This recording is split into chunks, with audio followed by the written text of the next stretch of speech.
Bienvenue sur notre chaîne YouTube et internationale. N'oubliez surtout pas de vous abonner et de cliquer sur la cloche de notification. Je prophétise sur ta vie.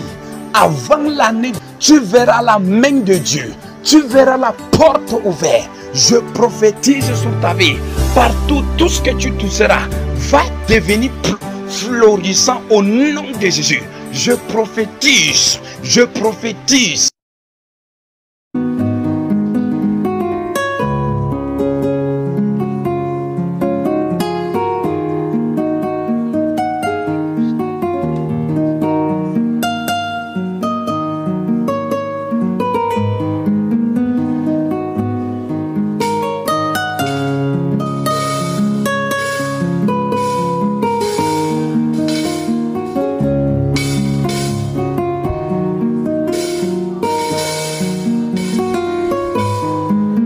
On va...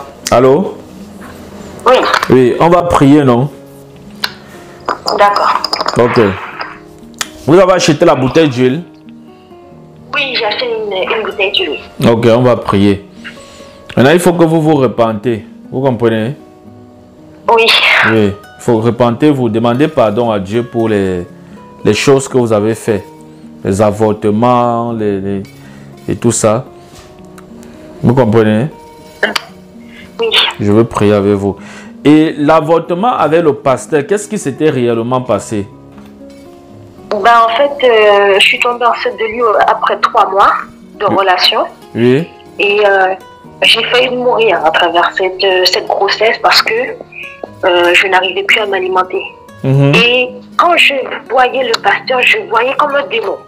C'est-à-dire que j'avais comme si j'avais un troisième œil pendant cette grossesse. Dès que je le voyais, j'avais l'impression de voir le diable en face de moi. Et cette vision me terrorisait au point que je me disais, mais si lui c'est un diable, ça veut dire que je porte un démon dans mon ventre.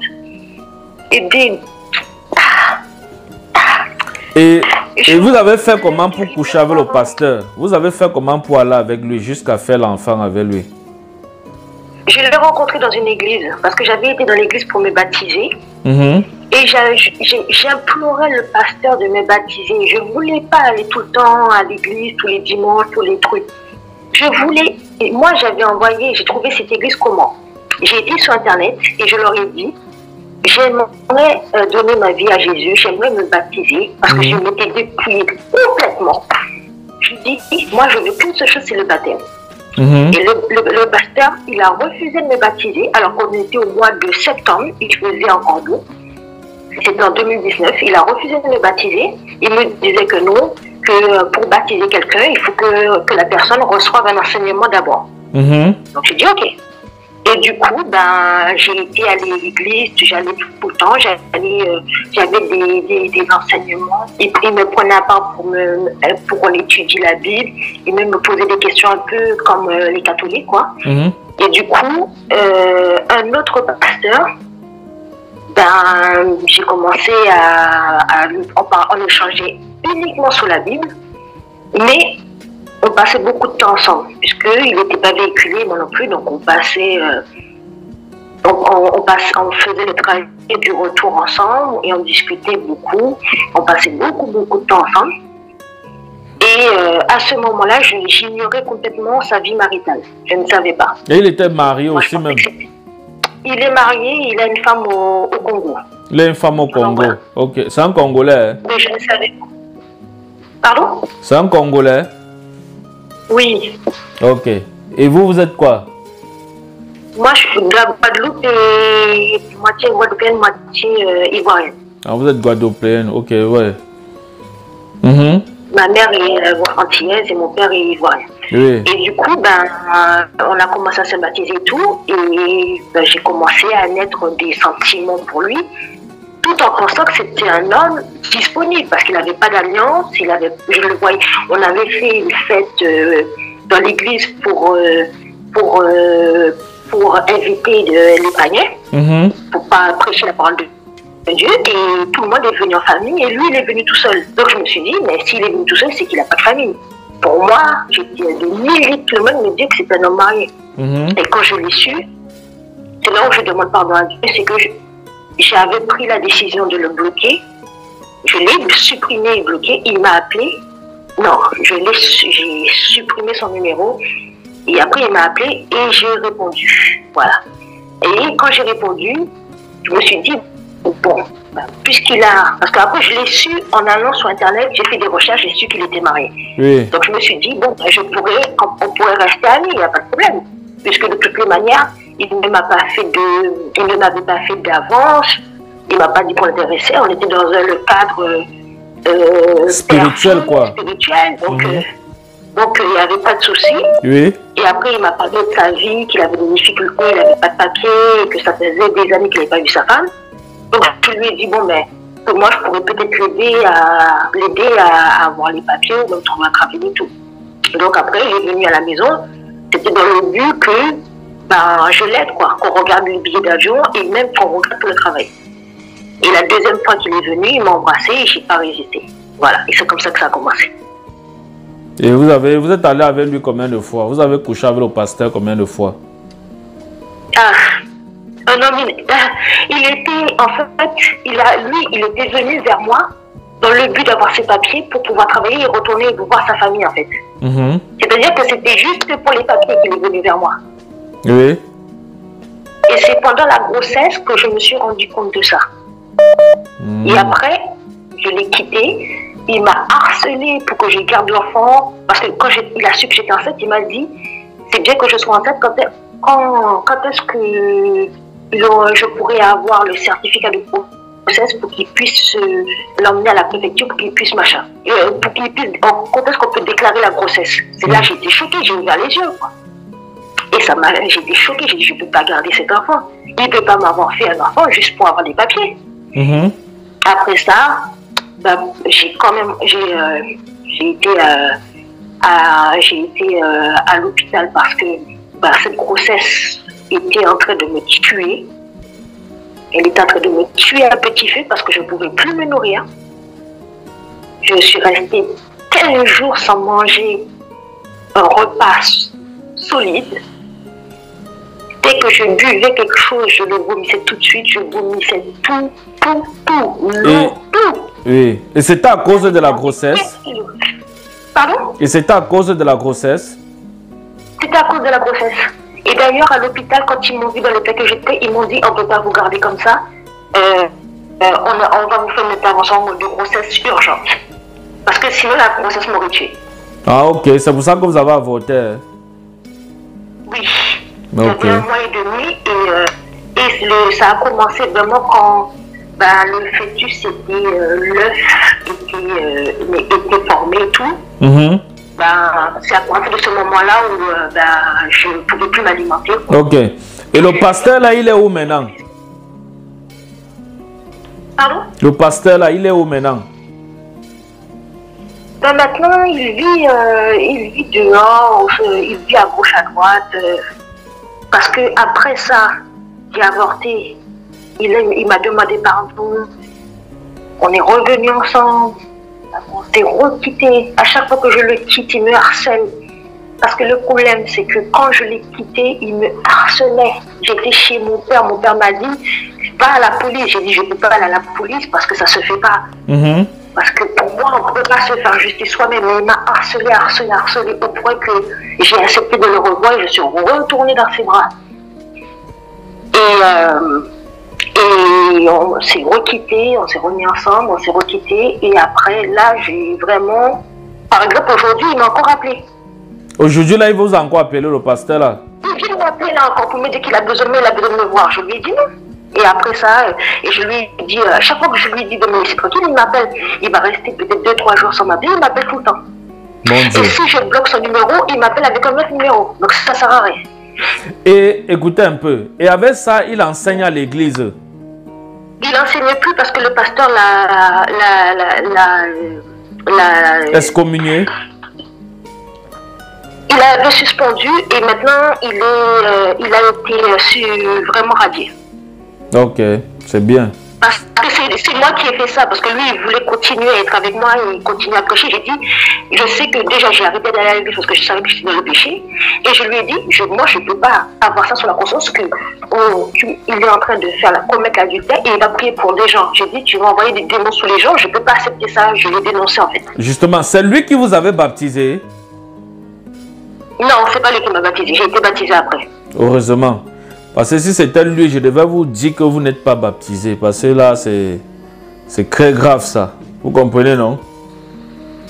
Et le pire, c'est que j'ai appelé sa femme. Parce que j'ai eu un homme de Dieu qui m'a dit, quand j'ai fait la cure d'âme, il m'a dit, il faut que... Vous avez fait la quoi? La cure d'âme, hein? Pardon? Vous avez fait quoi? La cure d'âme? Cure d'âme, oui. Vous avez fait ça comment? Vous avez fait ça comment? Ben, c'était juste quand j'avais décidé de rompre avec lui, je voulais vraiment me repentir sincèrement. Donc j'ai dit tout ce que j'ai fait comme péché à un homme de Dieu et il m'a dit que la repentance part aussi par le pardon. Il faut que sa femme soit au courant parce que tout ce qui est dans les ténèbres doit tenir la lumière. Oui. Il m'a dit si ça reste secret, c'est que c'est péché. C'est pas bon. Donc j'ai pris mon courage de main, je l'ai appelé, je lui ai demandé pardon et je lui ai dit de dire à son mari de me laisser tranquille. Elle m'a dit ne t'inquiète pas, je te pardonne et je vais lui dire ça. Après ça, elle a appelé son mari pour lui dire ça. Après 2 semaines, il a recommencé à être derrière moi. Malgré le fait que sa femme était au courant. Mon Dieu. En et tout il cas, m'a dit que le fait que sa femme soit au courant, il est encore plus tombé amoureux. C'est bon, j'ai compris. Il n'y a pas de problème. Dieu va résoudre son cas. Parce qu'il y a des cas que on remet seulement entre les mains de Dieu. Est-ce que vous comprenez? Mais parfois, le fait que les hommes de Dieu tombent dans l'adultère, c'est aussi parfois la faute des femmes ou alors des sœurs. Est-ce que vous comprenez? Voilà. Quand vous voyez un homme de Dieu vous aborde, ne jouez pas. S'il faut quitter même l'église, quittez l'église pour sauver votre tête et pour sauver l'homme de Dieu, pour qu'il ne tombe pas. Est-ce que vous comprenez? Hein? Mais je me suis rendu compte que il était pasteur depuis un an et il avait la parole de Dieu dans la bouche. Dans le cœur, pour moi, c'était un homme de Dieu. Oui, mais avec ça, là, vous allez voir comme ça la présence de Dieu là. De toutes les façons, Dieu ne fonctionne pas comme ça. Vous comprenez?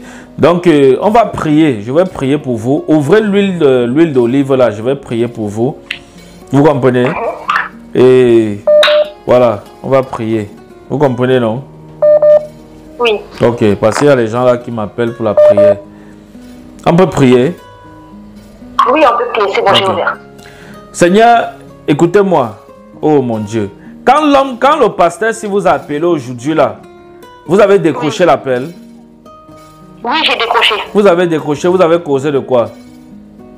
Il m'a dit qu'il avait besoin de me voir, je lui ai dit de me laisser, je lui ai dit, parce qu'en fait, quand il a profité de moi pendant 2 ans, il ne travaille pas, j'ai tout payé, je lui ai dit qu'il n'a pas d'argent et tout, et qu'il veut me voir pourquoi, pour qu'il puisse profiter de moi, de me laisser tranquille et tout, et de trouver un moyen pour arranger sa situation financière. Parce que tout ce que j'essaie de lui dire, ça ne marche pas. Non, vous-même là, vous n'êtes pas... Quand vous avez vu, j'ai voulu prier, après j'ai stoppé, non? Vous savez pourquoi j'ai stoppé? Non. Vous-même là, vous n'êtes pas sérieuse. Il faut faire attention. Vous comprenez, non? C'est vous qui l'encouragez à faire ça. Vous-même là, vous n'êtes... Non, écoutez-moi. Il vous appelle. Je ne vais même parler de long, je vais parler de long à large. Mais il vous appelle, ne décrochez plus, tout simplement. Dès que vous décrochez, s'il vous appelle avec son numéro, vous voyez que c'est lui. Ne décrochez pas. Et s'il change de numéro, il vous appelle avec un autre numéro, que vous ne savez pas qui c'est. Pour savoir qui c'est, vous décrochez quand même. Parce que ça peut être quelqu'un, je ne sais pas, peut-être une connaissance, vous comprenez. Mais une fois que vous entendez savoir que c'est lui, vous raccrochez. Ne lui donnez plus l'opportunité de causer avec vous. Parce que c'est à force de donner l'opportunité de causer avec vous que vous allez passer le temps à tomber pour coucher avec ce pasteur. Est-ce que vous comprenez? Parce que c'est quelqu'un, il a déjà rétrogradé. Je vais dire ça comme ça. Vous comprenez, non? Il n'est plus dans la foi. Il a déjà rétrogradé. Est-ce que vous comprenez? Vous m'écoutez là? Hein? Oui, j'écoute. Voilà. Donc, si vous voulez qu'on prie pour le mari, je vais prier. Dieu va vous accorder un mari. La grâce pour avoir le mari, pour vous marier. Mais lui là... Terminé. Mais je ne l'aime plus. Vous ne l'aimez plus, vous décrochez son appel, pourquoi? Je l'aime plus. Mais vous décrochez son appel, pourquoi? Vous-même là, je ne veux pas vous dire... Comme il avait des faux papiers, il ne peut plus travailler avec ses faux papiers parce que c'est arrivé à sa fin. Il n'arrive pas à être régularisé. Il était chez sa famille l'a mis à la porte. Là, il est venu à la maison. Après, il a voulu revenir parce qu'après, ça se passait mal. Il a voulu revenir, je lui ai dit non. Et du coup, c'est ça qui fait que je me dis, si j'étais à sa place et que j'aurais aimé qu'on m'abandonne dans ces moments-là. C'est ça qui me fait que je lui parle en fait. Ok, je vous comprends. Vous comprenez que c'est ça qui fait que vous lui parlez. Mais vous n'allez pas pécher, vous n'allez pas pécher devant Dieu à cause de la situation d'un homme. Ou alors à cause d'un homme, quelle qu'en soit sa situation. Vous comprenez? D'accord. Parce que vous allez croire que vous êtes en train de compatir. Je vous comprends, hein? Mais le commandement de Dieu doit rester devant. Est-ce que vous comprenez? Voilà, c'est ça la différence. Vous comprenez, non? Hein? Je comprends. Voilà, c'est ça la différence. Ok. On peut prier maintenant? Oui, on peut prier. D'accord. Ok. Seigneur, je prie au nom de Jésus que tu pardonnes ta fille pour toutes ces choses qu'elle a commises. D'avoir fait tomber ton serviteur de ses couches, ses impudicités, ses adultères, fornications. Père, je prie que tu pardonnes à ta fille au nom de Jésus, que tu la restaures et la laves par ton sang au nom de Jésus-Christ de Nazareth. Père, laisse que ta grâce et ta lumière, que ta présence descende sur elle et qu'elle soit restaurée par le nom suprême de Jésus. Père, je prie que ton sang la purifie totalement au nom de Jésus-Christ de Nazareth et que tu touches le cœur, Seigneur, du pasteur afin qu'il revienne à toi au nom de Jésus-Christ de Nazareth. Seigneur, je prie que tu ramènes sa vie à toi, qu'il ne soit plus vagabond, qu'il ne soit plus égaré au nom de Jésus-Christ de Nazareth. Merci Jésus parce que tu le fais. Au nom de Jésus-Christ de Nazareth. Père, je prie sur cette huile. Ouvrez la bouteille. Vous avez ouvert la bouteille? Oui. Ok. Père, je prie que ton nom soit invoqué dans cette huile.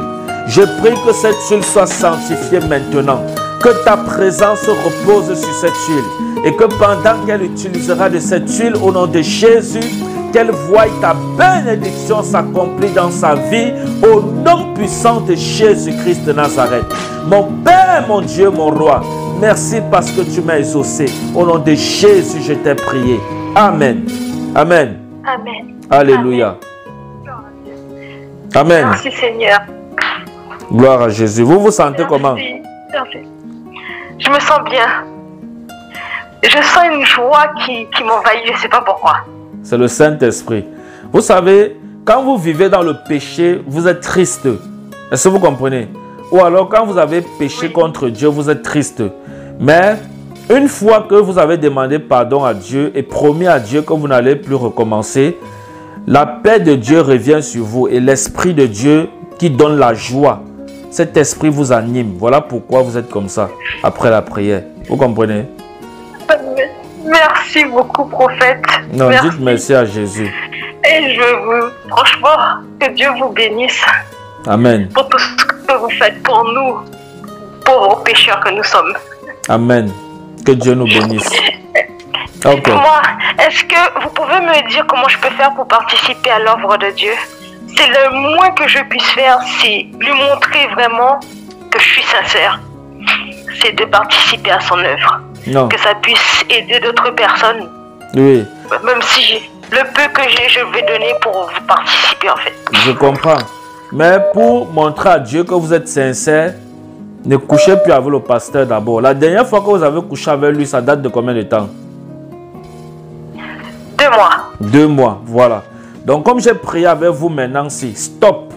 Parce que si vous m'appelez encore un jour pour ça, parce que vous avez couché avec lui, il va vous raccrocher. Vous comprenez, non? Je vous promets. Voilà, non, promettez à Dieu. Plus jamais. Voilà. Je promets à Dieu sincèrement que plus jamais je vais tomber dans la fornication avec un homme. Je regrette tellement tout ce que j'ai fait.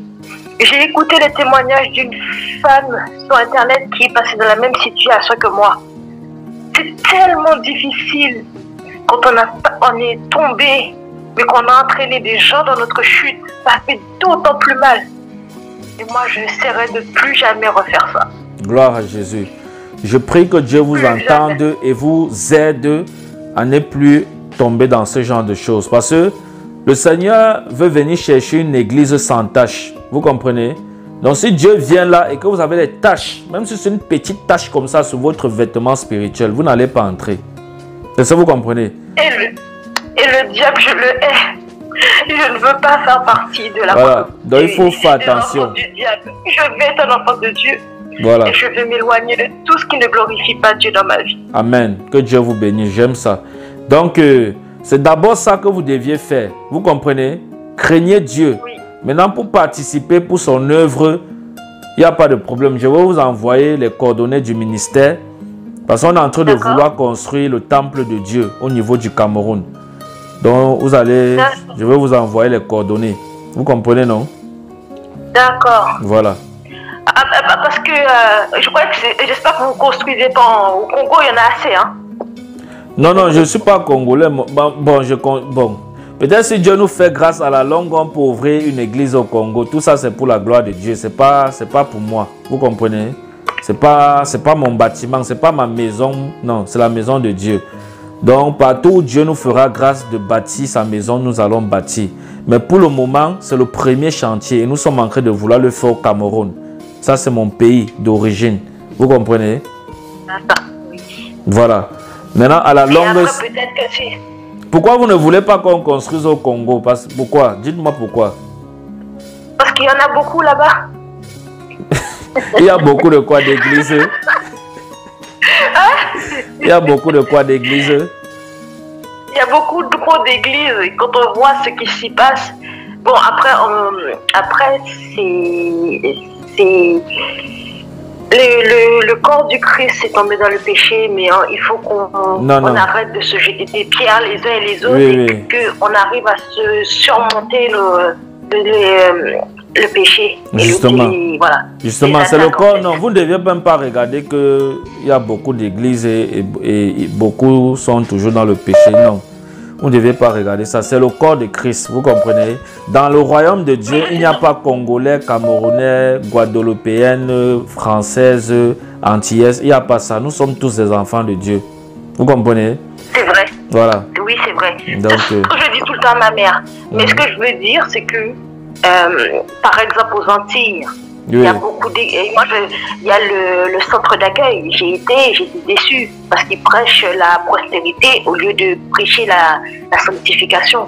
J'ai été dans une autre église, Christianisme Céleste, c'est pareil.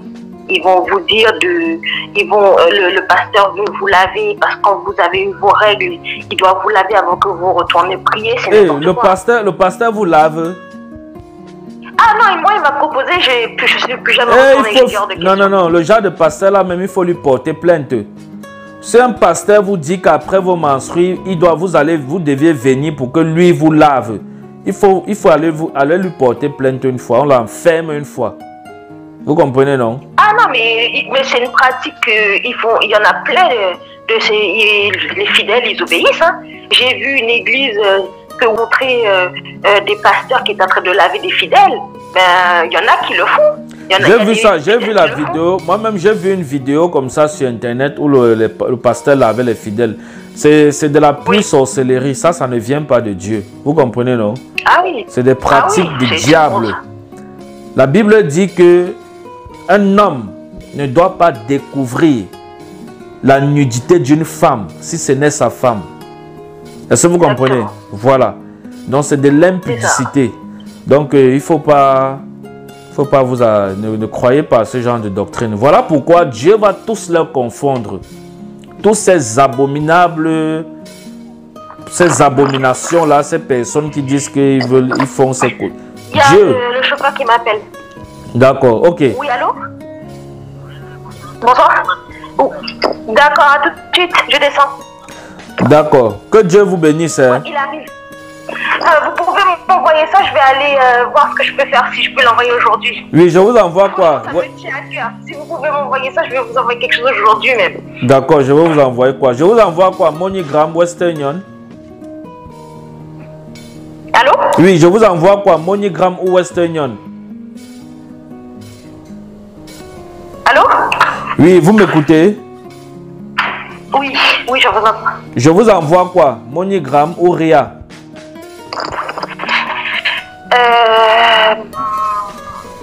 MoneyGram.